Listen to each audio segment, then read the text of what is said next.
Saudara, masih banyaknya kader partai yang belum solid memberikan dukungan ke pasangan Munafri Arifudin Rahmatika Dewi ditanggapi santai oleh API. Ya, pasangan ini percaya masih banyak kader yang loyal terhadap partainya yang akan mendukungnya dalam pemilihan nanti. Dua kader partai yang santer menyatakan berpaling dari rekomendasi partai adalah kader partai PAN dan PDIP diikuti kader partai PKS. Meski ketiga partai telah menyerahkan rekomendasi partai ke pasangan Munafri Rahmatika, namun kader dari tiga partai tersebut menyatakan tetap akan mendukung pasangan petahana Dani Indira.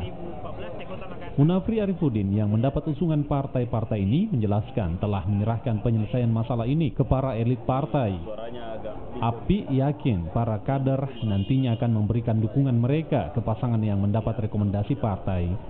Partai sendiri adalah ranah yang harus diselesaikan oleh partai secara internal, bukan wilayah kami selesaikan itu. Tapi kami sangat berharap persoalan seperti ini bisa cepat selesai, bisa cepat diselesaikan oleh kader-kader partai.